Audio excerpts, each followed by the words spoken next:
On today's wrestling news, CM Punk is back! And he revealed how long he was in talks with TK and the gang. We've got a huge star that may be pulled from WWE SummerSlam. And a huge stipulation that has been added to that very same SummerSlam card match main event. I'm too excited, Phil.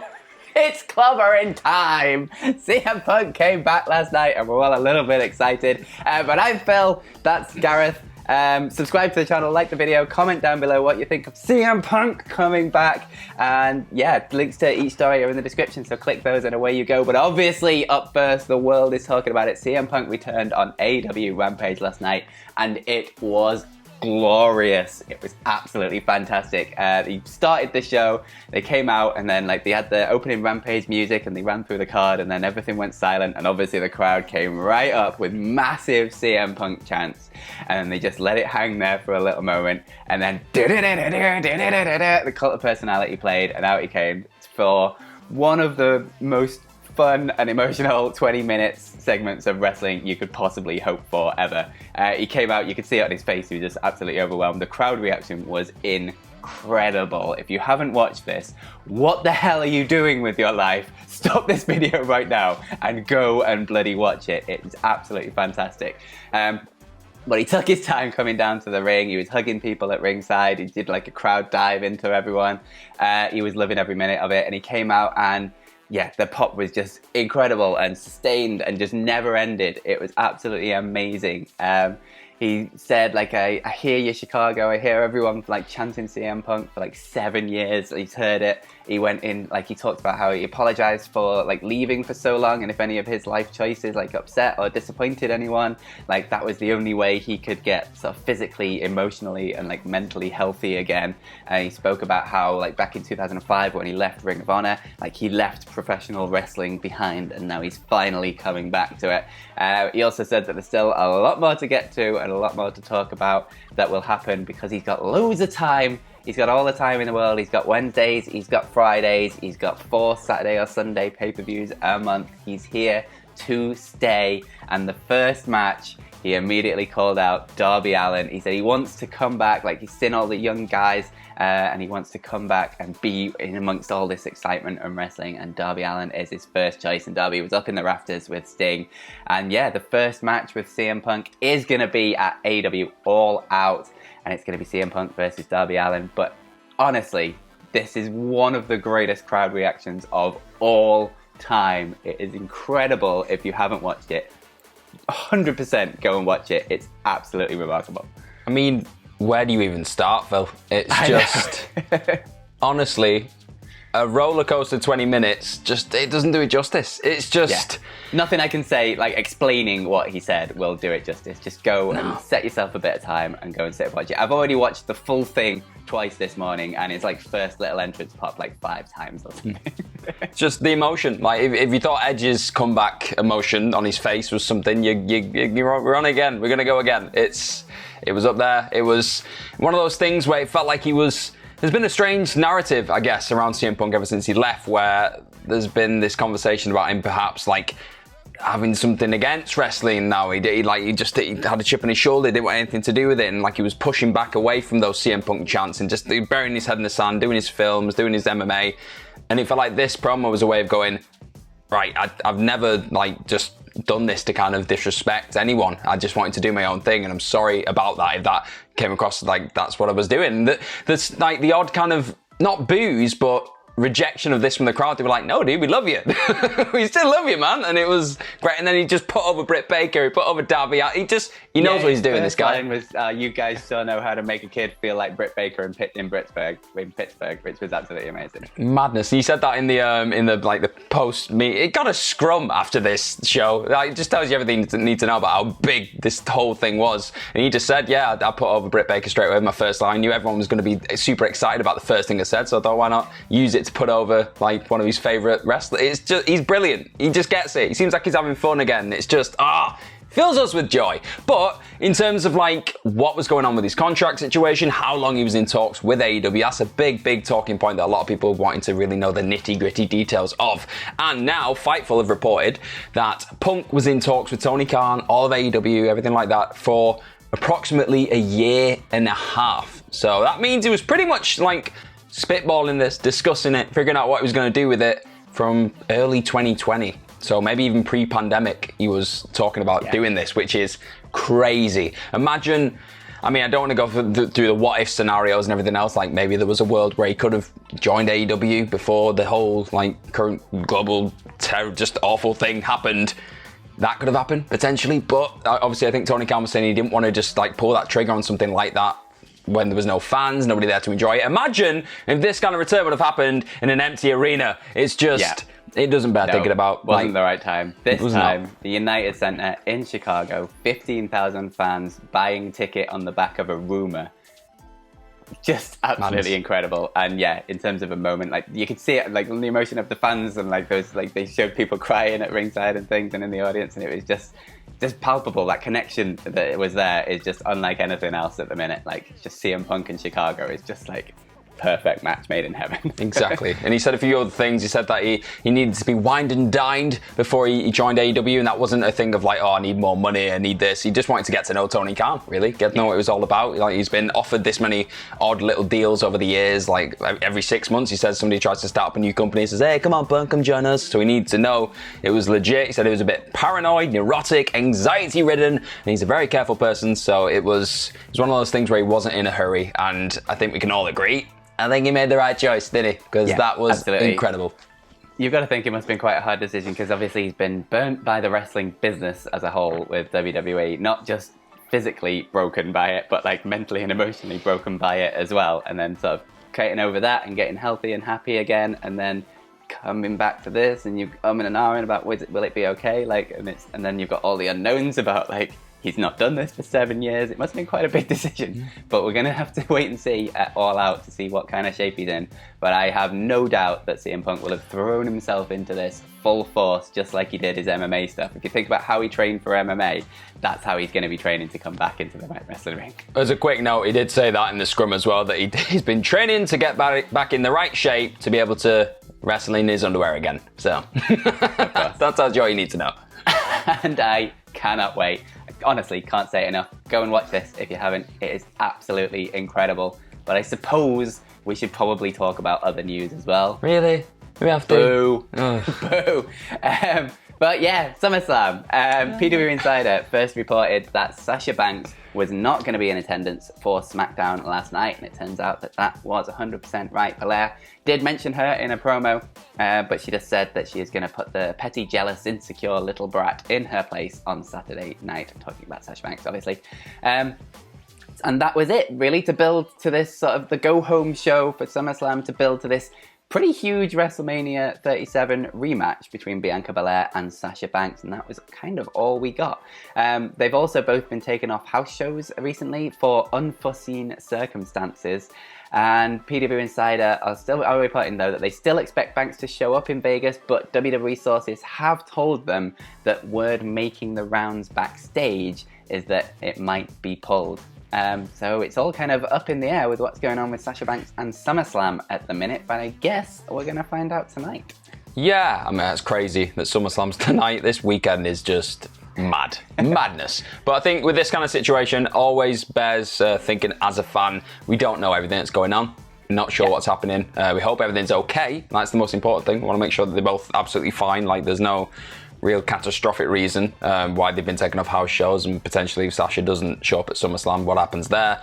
Like, I know we love speculating, going, oh, maybe Becky Lynch could come in, substitute in, that'd be great. Like, it would be great, but it's right now, you just want to make sure that everyone's okay, because, like, we've seen with Keith Lee recently, when I'm not saying this is anywhere near the same situation, but obviously we didn't know what was going on there. He revealed everything. It wasn't great. It was sad to see. So fingers crossed, everything's okay. But in terms of SummerSlam, we've also got another huge stipulation, which was added to pretty much what we can safely assume is going to be the main event of the show. John Cena versus Roman Reigns for the Universal Championship. And SmackDown, it had a tall order, SmackDown, didn't it? Because it had to really do something big to just be newsworthy. newsworthy.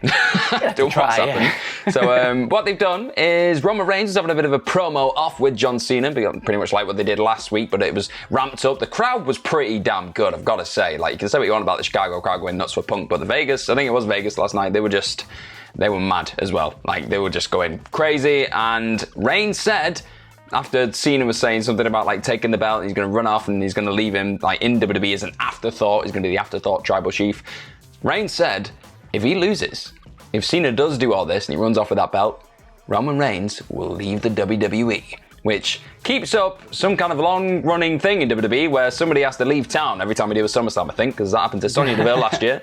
And, well, it looks like it's going to be... Well, it's not going to happen to Roman Reigns. I'm sorry, I hate to spoil this for you, but I cannot see that happening in any way, shape, or form. But, wow, the drama, the tension, Phil. Indeed. I kind of don't like it when they do this, to be honest, because it just kind of makes it... Well, I mean, I don't think anyone expected Cena to beat Roman Reigns in the first place, but now it makes it even more certain that Cena's not going to win. Or maybe he will, and maybe Roman Reigns is off to AEW. Who knows? Imagine.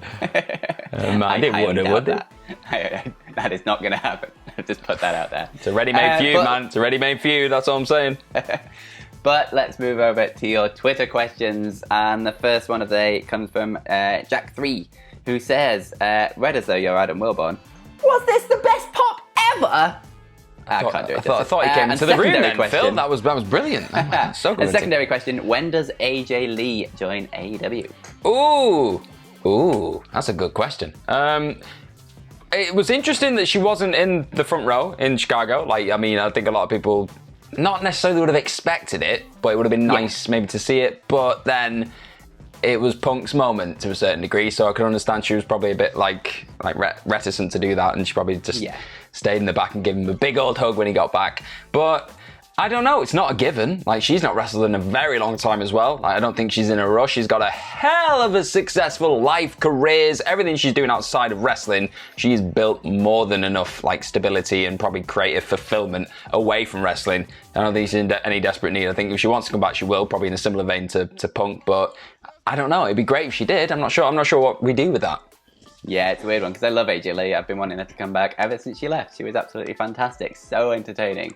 But at the same time, she seems very, very happy where she is in life. She's got her writing and her comics and things, and it's just, she's just made a happy little niche for herself. And why would you step out of that if you don't really, really want to? I get the Punk thing, like maybe she didn't want to be ringside just in case people started thinking about, oh, maybe AJ Lee's going to AEW if they saw her on AEW TV. But yeah, I think she's just happy where she's at, and if she wants to come back, I would welcome her with open arms. I think she's absolutely fantastic and has a lot to offer, but at the same time, you do you. She seems really happy. I think it's hilarious. Well, not hilarious, but I think it's telling that this question's been asked, even though she was nowhere to be seen. I think that tells you everything you need to know about what we're all thinking. The next question comes from Josh, who says, what are your top 3 favourite pops, Punk excluded? I mean, it is up there now. It's 100% in my top 3 now. They're all 3, mate. 3 spaces. Him coming to the ring, him just walking out, and then him sitting down. Yeah. Or the pop before he even came out. Yeah. They could do. We could do a whole list on that. I wish I was there last night. That crowd would have been absolutely We were there incredible. in spirit, Phil. Yeah. We were there in spirit. But the question. So, I'm going to be probably just a generic WWE mark with this, but I'll go... I really like when The Rock first came back after ages. Like when he came, what was it, 2010, was it? 2010? Yeah, when he came back and the if you swing, everyone just went mad. That was great. And all the lights went out. I really liked, I'm going to go for a different Punk one, not this Punk one, Money in the Bank Punk, when he came out in front of the Chicago crowd and then the music just stopped and he sat in the middle of the ring and it was the CM Punk and that was just like, whoa. That was shivers. I get goosebumps every time.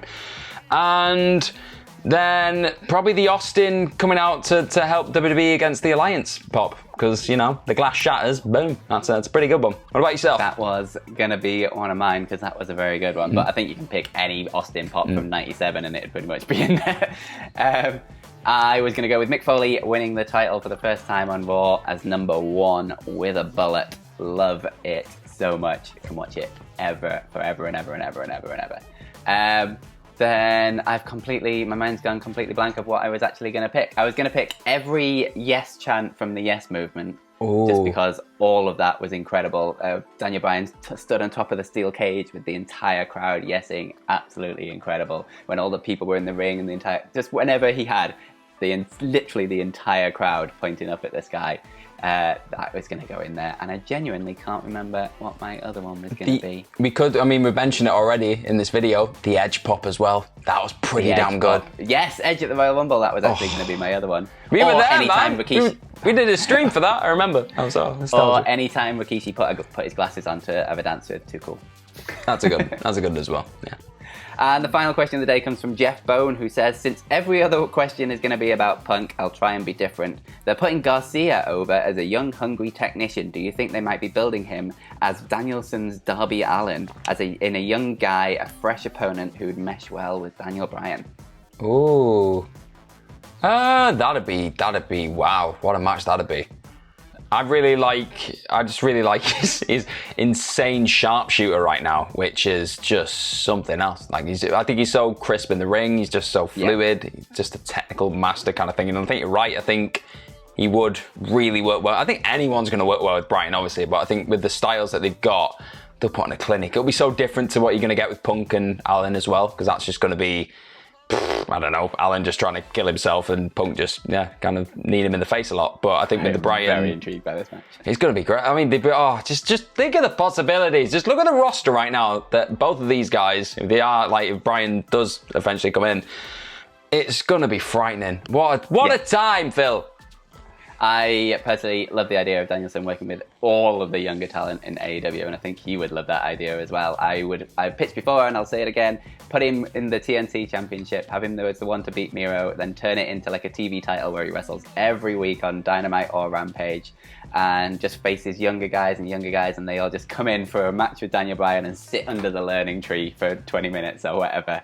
I think he has so much to offer in that spot, and he will get everybody over more than they were before they faced him. And I just think it'd be an absolutely fantastic spot. And I also I think Pamphlet brought this up on a podcast or something, but now I just desperately want this to happen. Daniel Bryan to come in and be like TV champion, wrestling every single week. Punk to come in, wrestles pay-per-view, the odd pay-per-view here, maybe one match on Dynamite, like occasionally, and then eventually it comes together and Bryan's like, I came back, I wrestled every goddamn day, you came back, you got your huge pop in Chicago, and you've wrestled like 3 times, and then we get Punk versus Bryan the way it should have been. I was going to say, finally getting that main event spot. Yes. That's, okay, I'm with you. Good booking, Phil. Good booking. In my veins. Yes. But anyway, that was the wrestling news. Thank you very much. I'm going to go and watch that CM Punk pop one more time. Why the hell not? And while I'm doing it, you can follow me on Twitter. You can follow me at PhilMyChambers, and you can follow Gareth at GMorgan04, but his name is currently GM Punk. Hey, there you go. You can follow all of us at WhatCulture WWE. Thank you very much for joining us. Make sure you subscribe to the channel, like the video, and comment down below your thoughts on bloody CM Punk returning to wrestling and how good it was. Or bad. If you hated it, you might have hated it. Let us know down below. But in the meantime, you probably didn't, let's face it. Have yourselves a bloody good day. It's clobbering time.